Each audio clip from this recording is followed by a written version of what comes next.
ԱՄՆ-Իսրայել-Իրան հակամարտությունը կարծես մոտենում է իր բեկումնային կետին։ Տրամպը նոր գրառում է արել քիչ առաջ, ասելով, որ մի ամբողջ քաղաքակրթություն կվերացվի, կմահանա, եթե նրանք չկատարեն իրենց պահանջները։ Դրան որպես պատասխան Իրանի նախագահ Բժշկյանը նույնպես գրառում է արել, ասելով, որ 14 միլիոն մարդ կամավորագրվել է ծառայելու իր հայրենիքին, զոհաբերելու կյանքը հայրենիքին, սրանով արձագանքելով, որ Իրանը չի պատրաստվում նահանջել։ Եվ այս հակամարտությունը հավանաբար այս գիշեր, որովհետև ԱՄՆ վերջնաժամկետ է տվել Իրանին այսօր, կորոշվի, թե ինչ է լինելու։ Միևնույն ժամանակ մարդիկ անհանգստացած են, որովհետև միակ ատոմակայանը, որը գտնվում է Իրանի հարավում և ռուսներն են կառավարում, ռուսները շուրջ 200 իրենց մասնագետներին ժամանակավոր դուրս են բերել ատոմակայանից, քանի որ վերջինս այս հակամարտության ընթացքում մի քանի անգամ թիրախավորվել էր։ Այսինքն այս ատոմակայանը ատոմային գրոհի կարելի է ասել հիմնական ռիսկն է։ Վարկած կա նաև, որ ԱՄՆ-ին ձեռնտու է Հորմուզի նեղուցի փակումը Իրանի կողմից, քանի որ, ինչպես գիտենք, նավթի առևտրի աշխարհի 20%-ն է տեղի ունենում և հիմնական գնորդներն են Չինաստանը, Հարավային Կորեան, Ճապոնիան, Հնդկաստանը և ԱՄՆ-ին ինչ-որ տեղ ձեռնտու է, որպեսզի այս նեղուցը փակվի և այս երկրները, այդ թվում Եվրոպան, սկսեն իրենից ավելի շատ նավթ գնել և իրենից կախվածությունը այս երկրների ավելի մեծանա։ Եթե ԱՄՆ որոշի գնալ էսկալացիայի,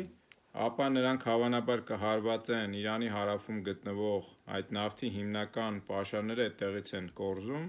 հետկղզում, կղզիներին և կփորձեն դրանց վրա վերահսկողություն հաստատել։ Այլապես Տրամպը կհայտարարի, որ Իրանը ինչ-որ զիջումների է գնացել, նույնիսկ եթե զիջումների չգնա, և կփորձեն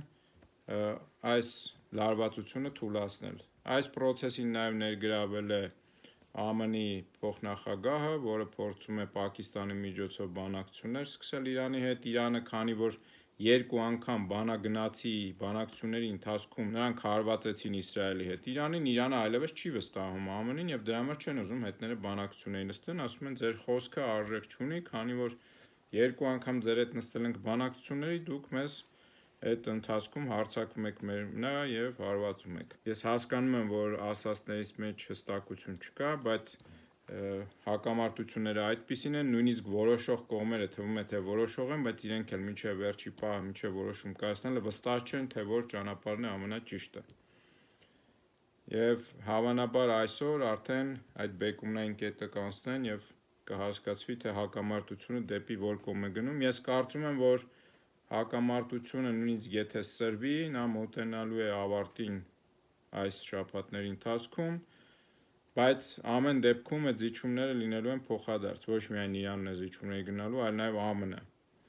քանի որ այս հակամարտության մեջ, ինչքան էլ տարօրինակ կթվա, միայն Իրանը չի, որ կորցնելիք ունի, այլ նաև ԱՄՆ-ը, հատկապես երբ Իրանը չի հիմա զիջումների գնում և իր դիրքերում է ամուր կանգնած, իսկ դա աշխարհի մյուս տերությունները տեսնում են, մյուս պետությունները, հատկապես Պարսից ծոցի պետությունները տեսնում են, որոնք ստիպված են ԱՄՆ դոլարով իրենց նավթը վաճառել,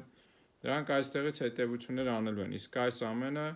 ԱՄՆ-ի որպես աշխարհի գերտերության հեղինակության վրա իհարկե ազդելու է անմիջականորեն, ուղղակիորեն տնտեսական առումով, ինչի շուրջ, այսինքն ռեսուրսի առումով, ինչի շուրջ, որ այս պատերազմը վերջիվերջո ծավալվել է։ Լավ երեկո բոլորիդ։